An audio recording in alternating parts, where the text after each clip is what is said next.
Welcome to Rashmi's रसोई। आज मी तुम्हाला कोकण किंवा रायगड स्पेशल असं पारंपरिक पद्धतीने बोरं कशी बनवायची ही रेसिपी दाखवणार आहे। त्यासाठी हा व्हिडिओ तुम्ही शेवटपर्यंत बघा आणि माझ्या चॅनलला लाईक, शेअर अँड सबस्क्राइब करा। आज आपण आपल्या कोकणातले किंवा रायगड जिल्ह्यातली प्रसिद्ध अशी दिवाळीच्या फराळात बनवली जाणारी बोरांची रेसिपी मी तुमच्याबरोबर शेअर करणार आहे। ती दिवाळीतली गोड बोरं बनवण्यासाठी आपण हे पटणीचे तांदूळ घेतले आहेत 2 वाटी स्वच्छ धुवून वगैरे आणि पंख्याखालीच हे वाळवून घेतले आहेत। 2 वाटी आपण यातलं पीठ वापरणार आहोत। त्याकरता 1.5 वाटी गूळ घेतला आहे, 1 वाटी भर पाणी वापरणार आहोत, 1 वाटी खवलेलं ओलं खोबरं, 2 चमचे मोहनासाठी तूप, पाव वाटी तीळ, 1 चमचा वेलची जायफळ पूड आणि चवीप्रमाणे मीठ वापरणार आहोत। तर चला मग रेसिपी करायला सुरुवात करूया। सर्वात आधी ह्या पातेल्यामध्ये आपण 1 वाटी भर पाणी घेणार आहोत।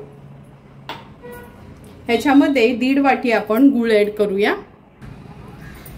ज्या वाटीनी मी पीठ मोजणार आहे त्याच वाटीनी आपण पाणी आणि गूळ मोजून घ्यायचं आहे।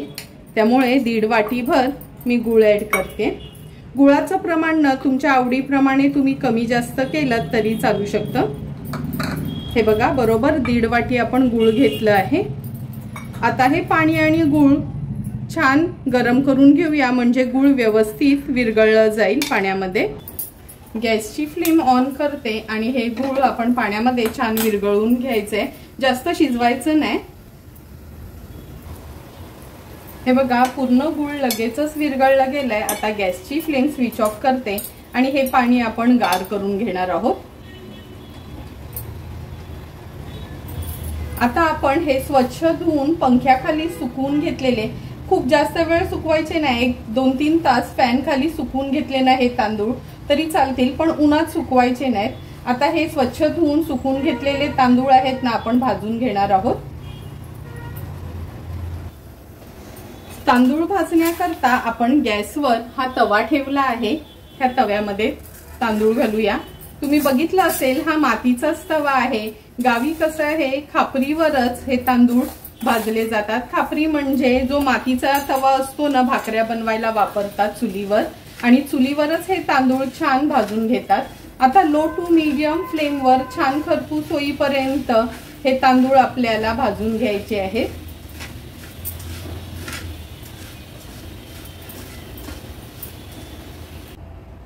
हे बघा सर्व तांदूळ मी ना भाजून असे ताटात ना एक ओढणी ठेवली आहे कॉटनची, त्याच्यावर ठेवलेत म्हणजे पाणी सुटणार नाही त्याला।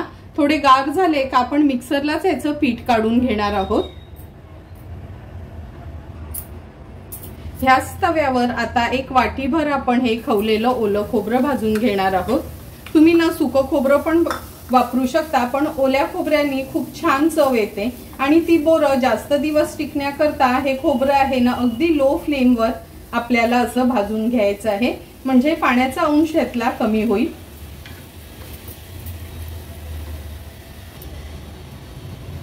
तुम्ही बघू शकता खोबरं पण आपण छान अगदी लो फ्लेमवर भाजून घेतलं आहे। आता गॅसची फ्लेम स्विच ऑफ करते आणि हे खोबरं एका प्लेटमध्ये काढून घेते। हे बघा थोडाही पाण्याचा अंश नाही, असं अगदी लो फ्लेमवर आपण हे भाजून घेतलं आहे। आता आपण ह्याच तव्यामध्ये तीळ देखील थोडे भाजून घ्यायचे आहेत। गॅसची फ्लेम अगदी लोवर ठेवायची आणि लो फ्लेमवर तीळ व्यवस्थित भाजून घेऊया।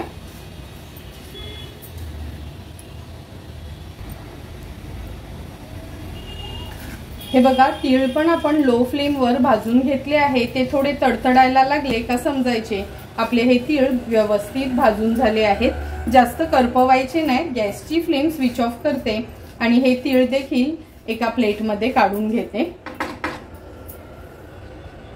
हे बघा तांदूळ हात लावू शकतो असे गार झाले आहेत। आता हे मिक्सरच्या भांड्यात घेऊन आपण छान ह्याचं पीठ काढून घेणार आहोत।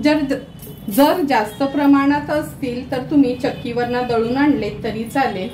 गावी तर जात्यावर दळतात खास ही बोरं बनवण्याकरता, पण आता मुंबईला आपल्याकडे जातं नाही म्हणून मी मिक्सरलाच फिरवून घेते। तांदूळ छान आपण दळून घेतले आहेत मिक्सरला। आता हे पीठ चाळून घेऊया।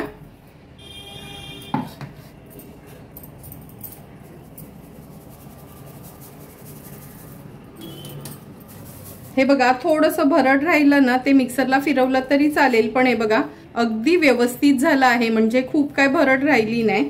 सर्व पीठ मी चाळून घेते। पीठ चाळून मी मोजून घेतलं आहे, बरोबर 2 कप हे पीठ झालं आहे। म्हणून ना धुताना तांदूळ वगैरे थोडं जास्तच घ्यायचं मूठभर, कारण का धुवून वाळले का थोडंसं इथे तिथे पिठाचं प्रमाण होतं। आता एका बाजूला मी तूप गरम करत ठेवलं आहे, एका बाजूला या पिठामध्ये हे आपण जे खोबरं भाजून घेतलेलं ओलं खोबरं ते ऍड करूया। पांढरे तीळ घालते पाव वाटी, चमचाभर वेलची जायफळ पूड,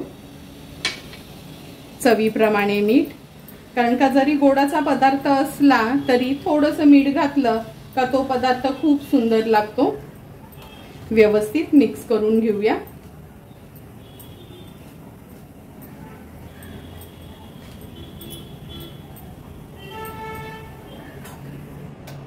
तूप पण छान कडकडून गरम झालं आहे। हे बघा 2 चमचे तूप मी गरम करत ठेवलं होतं। आता थोडं थोडं ह्या पिठावर घालून व्यवस्थित मिक्स करून घेते।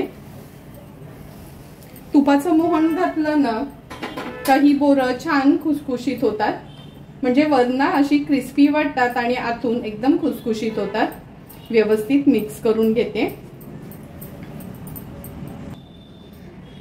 आता आपण हाताने व्यवस्थित तूप चोळून घेऊया पिठाला।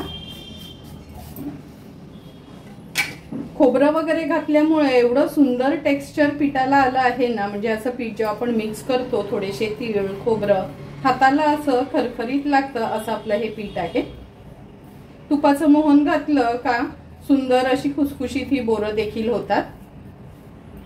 आज मी तुम्हाला हे तांदूळ दळून वगैरे पीठ कसं बनवायचं ते सांगितलं आहे, पण जर तुमच्याकडे हे तांदूळ नसतील आणि भाकरीचं पीठ असेल तर त्याच्याने देखील तुम्ही हे बनवू शकता।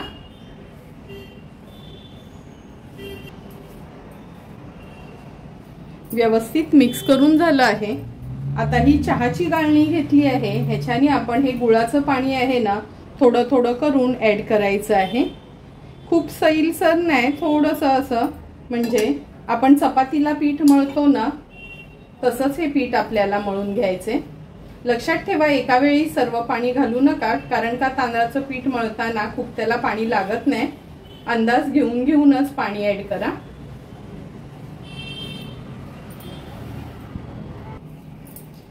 तुम्ही बघू शकता हे बघा पिठाचा गोळा तयार होतो, एवढं पाणी आपण घातलं आहे। अगदी थोडंसं म्हणजे 5-6 चमचेच पाणी राहिलं आहे, पण आता हे पीठ मळून मळून घेताना ना आपल्याला अंदाज येईल का त्या पाण्याची पण गरज लागणार आहे का, कारण का ह्याच्यात खोबरं तीळ असल्यामुळे हे पीठ आहे ना थोडंसं पाणी असं खेचून घेतं। त्यामुळे पीठ हे व्यवस्थित जसं आपण भाकरीला पीठ मळून मळून घेतो ना तसं हे पीठ मळून मळून घ्यायचं आहे, कारण का सर्वांनाच माहिती आहे तांदळाच्या पिठाला काय मेळ नसतो, म्हणजे चिकटपणा नसतो। त्यामुळे हे पीठ छान मळून मळून आपण त्याचा गोळा तयार करून घेणार आहोत। हे बघा छान मळून मळून आपण हे पीठ घेतलं आहे आणि हे अगदी एवढंसच पाणी राहिलं आहे, 3 चमचे वगैरेच हे पाणी आपण वर पिठाला लावणार आहोत। आता या बोलमध्ये मी हे पीठ काढून घेते। हे बघा ह्या बोलमध्ये ना मी हे पीठ काढून घेतलं आहे, असं मुरवट ठेवायचंय जवळपास अर्ध्या तासासाठी। आणि ह्या पातेल्यातलं जे पाणी आहे ना थोडंसं वरना मी ह्याला लावून घेते, कारण का हे जसजसं मुरत जाईल तसं हे पीठ न थोडं घट्ट होणार आहे।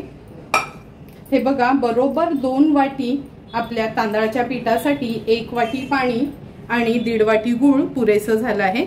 आता झाकून ठेवूया आणि नंतर अर्ध्या तासाने हे पीठ उघडून बघणार आहोत। जवळपास अर्धा तास झालं आहे आपण हे पीठ झाकून ठेवलं होतं। हे बघा अगदी व्यवस्थित सेट झालं आहे, छान एकजीव करून घेते हे पीठ पहिला। हे बघा छान पीठ एकजीव करून घेतलं आहे। आता ह्याची आपण लहान लहान बोरं करून घेऊया। हाताने व्यवस्थित असं मळून घ्यायचंय आणि अलगद हाताने, खूप असं जोर देऊन नाही, अलगद हाताने ह्याची बोरं करून घेणार आहोत। एका बाजूला तेल देखील गरम करत ठेवलं आहे आपण। आणि लहान लहानच बोरं करायची, कधी खूप मोठी नाही, म्हणजे खायला पण छान लागतात आणि दिसायला पण छान दिसतात। अशाच पद्धतीने मी थोडी थोडी करून सर्व बोरं करून घेते। हे बघा, सध्या थोडीच बोरं मी ही करून घेतली आहेत। आता लगेचच तेलात तळायला सोडूया। हे बघा, तेल तापून घेतलं आहे आणि गॅसची फ्लेम अगदी लोवर करून घेतली आहे। आता ही बोरं आपण तेलामध्ये सोडणार आहोत। झाऱ्यावर घेऊन पण तुम्ही घालू शकता, पण आता सुरुवातीला मी तुम्हाला दाखवण्याकरता एक एक अशी ही बोरं तेलावर सोडते। ही बोरं तेलावर सोडली ना का लगेच त्याला हलवायचं नाही, अगदी मिनिटभरासाठी तरी त्यांना असंच होऊ द्यायचे। ही बोरं तळेपर्यंत आपण दुसरी बोरं बनवून घेऊया साइड बाय साइड, म्हणजे आपला जास्त वेळ वाया जाणार नाही। 1-1.5 मिनिट झालं आहे। आता ही बोरं हलवून घेऊया। लक्षात ठेवा, गॅसची फ्लेम एकदम लोवरच ठेवायची आहे। लो फ्लेम वर आता आपण ह्यांना छान गोल्डन ब्राउन कलर येईपर्यंत तळून घ्यायचे आहेत।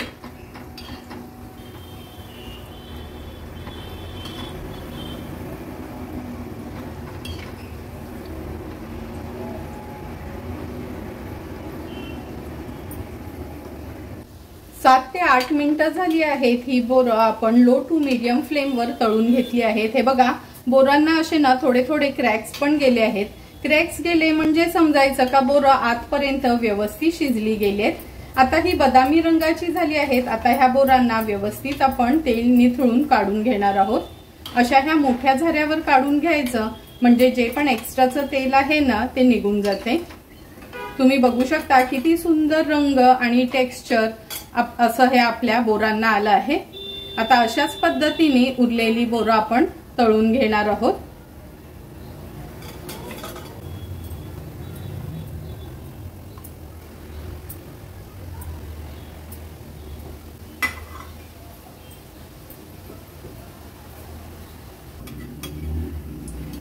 तुम्ही बघू शकता थोडी थोडी करून सर्व आपली ही बोरं तळून झाली आहेत। किती सुंदर रंग आणि टेक्स्चर आला आहे। थोडी तेलकट नाही आणि खायला अगदी स्वादिष्ट अशी ही बोरं आपली तयार आहेत। तयार झालेली ही बोरं आता आपण सर्विंग प्लेट मध्ये सर्व करणार आहोत। सुंदर अशी तयार झालेली कोकण स्पेशल दिवाळीतली ही बोरं आपण आता ह्या सर्विंग प्लेट मध्ये सर्व करून घेतोय। हे बघा, किती छान रंग आणि टेक्स्चर ह्या बोरांना आला आहे। लहान मुलांना तर हे पदार्थ माहितीच नाही, म्हणून मुद्दामच मी खास सर्वांसाठी ही बोरांची रेसिपी घेऊन आली आहे। जर तुम्हाला पण मी बनवलेले कोकण स्पेशल असं हे दिवाळीच्या फराळातल्या बोरांची रेसिपी तुम्हाला आवडली असेल तर तुम्ही पण नक्की माझ्या पद्धतीने एकदा तरी ही बोरं घरी ट्राय करा आणि मला कमेंट करून सांगा की तुम्ही बनवलेली ही बोरं कशी झाली ती। जर तुम्हाला मी बनवलेल्या ह्या बोरांचा व्हिडिओ आवडला असेल तर नक्की माझ्या चॅनलला तुम्ही लाईक, शेअर अँड सबस्क्राईब करा। Thank you for watching my video.